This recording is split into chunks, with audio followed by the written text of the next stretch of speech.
Pemirsa Panitia Kerja RUU Pilkada DPR RI menyepakati perubahan syarat ambang batas pencalonan kepala daerah pilkada dari jalur partai hanya berlaku untuk partai yang tidak punya kursi di DPRD. Panja juga menyetujui syarat usia calon kepala daerah. Panitia Kerja memutuskan usia calon kepala daerah minimal 30 tahun pada saat pelantikan. Jika benar ketentuan diketok palu pada malam ini atau Rabu malam, apakah tidak menimbulkan pro kontra di tengah masyarakat? Bergabung pada sore ini bersama kami dengan Bang Ferry Amsari, pakar hukum tata negara. Selamat sore, Bang Ferry. Selamat sore. Ya, perlu Anda ketahui, pemirsa dan juga Bang Ferry, kita juga turut mengundang dari pihak Balek, kemudian juga dari pihak Panja RUU Pilkada, tapi masih belum bisa bergabung. Poinnya adalah Bang Ferry, respon Anda dulu terhadap apa yang terjadi Rabu siang. Amar putusan ini diacak-acak oleh DPR.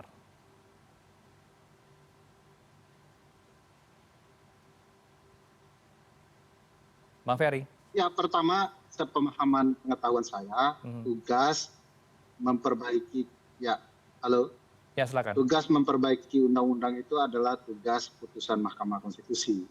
Bukan sebaliknya, undang-undang yang memperbaiki putusan MK. Dari sudut itu saja, DPR sudah salah kaprah. Kedua, soal materi muatan yang coba direkayasa DPR.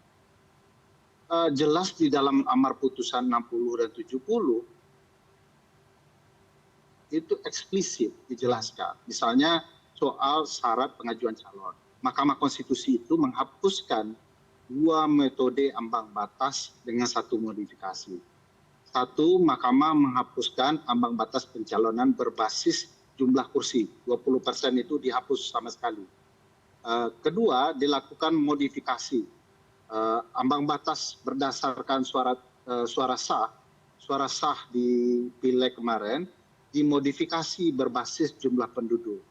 Contoh untuk Pilkada Jakarta yang paling prestisius ya, itu karena jumlah penduduknya 6 juta hingga 12 juta, maka ambang batas suara sah mereka adalah 7,5%. Jadi hampir bisa dipastikan ada landscape politik yang berubah, yang selama ini didominasi oleh Kim Plus, partai-partai koalisi pemerintah, beralih menjadi kebebasan bagi partai-partai untuk tidak bergantung kepada partai lain. Sehingga akan ada muncul calon-calon alternatif dalam demokrasi konstitusional pilkada kita.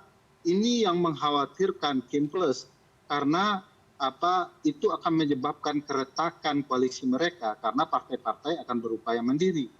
Jangankan partai-partai yang ada di DPR, partai-partai non-sit pun punya hak.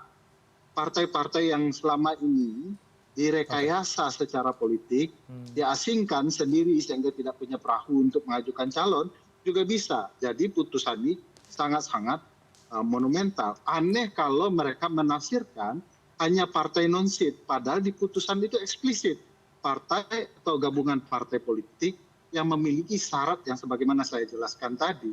Jadi eksplisit itu.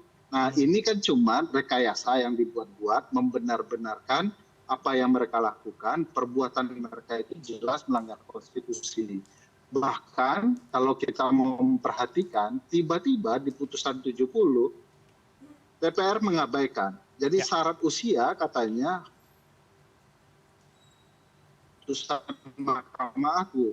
Nah, itu jangan di mana-mana, termasuk di ketentuan undang-undang pembentukan peraturan perundang-undangan yang dibuat oleh DPR, syaratnya adalah mengikuti putusan Mahkamah Konstitusi. Nah, tidak ada mengikuti putusan Mahkamah Agung. Nah, putusan Mahkamah Agung yang menguji peraturan perundang-undangan di bawah undang-undang itu akan diikuti oleh institusi lembaga lain yang buat peraturan seperti KPU. Makanya PKPU yang diterjemahkan oleh Mahkamah Agung. Nah, DPR pasti menerjemahkan putusan MK untuk dimasukkan ke dalam undang-undang. Hal ini beda pilihannya. Pilihannya adalah ikut putusan Mahkamah Agung. Di mana aturan itu? Jadi sekali lagi ini direkayasa, dibuat-buat, membenarkan perbuatan yang salah, karena memang kepentingan politik mereka dirugikan. Jika nanti disahkan diketok palu PKPU tersebut yang sudah mereka desain dengan beberapa ketentuan yang tadinya bisa mencalonkan kepala daerah dari semua partai dengan syarat 7,5% dari DPT jumlah penduduk begitu ya, Bang Ferry. Apakah nanti bisa dikatakan ilegal jika memang PKPU ini akan diketok palu nanti malam? Ya, ilegal, inkonstitusional ya. Dalam konsep hukum begini, kalau ada perbuatan yang melawan putusan yang sudah inkrah ya, final and binding yang mengikat, berlaku untuk semua termasuk DPR dan pemerintah, maka dikenal istilah batal demi hukum. Tindakan itu dianggap tidak pernah ada. Tapi ada juga konsekuensi lain, begitu mereka mengesahkan karena mereka kompak secara politik saat ini untuk melakukan kejahatan konstitusional ini, bukan tidak mungkin pihak-pihak akan membawa kembali ke Mahkamah Konstitusi. Nah, disinilah letak kemudian upaya DPR dan pemerintah ya, mungkin mereka akan segera berupaya memberhentikan sebagian besar hakim konstitusi karena mereka sedang membahas undang-undang MK juga. Jadi sudah ada upaya saling menyandera di berbagai lini untuk kepentingannya bisa terlaksana, karena sebenarnya kita tahu semua ini sedang terjadi kejahatan konstitusional secara terbuka, hanya mungkin secara politik partai-partai di bawah sandera. Dan bagi saya ya memang ini katakanlah ya, kita bisa tahu dengan membaca putusan itu secara baik-baik. Terakhir sebagai closing statement, bagaimana kemudian KPU sebagai penyelenggara pemilu ini bisa konsisten dengan amar putusan MK tersebut yang sudah diputuskan kemarin, agar tidak dibegal oleh kawan-kawan parlemen? Terakhir, Bang Ferry. Ya, di putusan MK itu, Bang Herinov, sudah disampaikan KPU penyelenggara pemilu tidak boleh melanggar putusan MK ini karena akan ada sanksinya, kan disampaikan di putusan itu. Tetapi dari apa yang disampaikan oleh KPU dinyatakan bahwa mereka akan taat kepada undang-undang. Padahal kita tahu undang-undang itu bisa diubah melalui putusan MK dan penyelenggara pemilu wajib patuh pada putusan MK. Jangankan penyelenggara pemilu,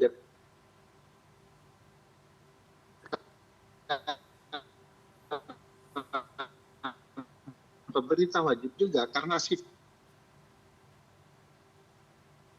Baik, terima kasih untuk insight-nya pada sore ini bersama kami di Newsroom. Semoga ya apa yang dilakukan oleh DPR ini memang sesuai dengan amar putusan MK, menjalankan putusan kemarin sudah diputuskan, tidak membuat kegaduhan baru di publik karena ada gerakan dari sejumlah daerah yang akan timbul beberapa hari ke depan. Kita catat beberapa deadline-nya. Terima kasih Bang Ferry Amsari, pakar hukum tata negara. Sedianya kami juga mengundang dari pihak parlemen tapi tidak bisa bergabung pada sore ini bersama kami di Newsroom. Terima kasih Bang Ferry. Assalamualaikum.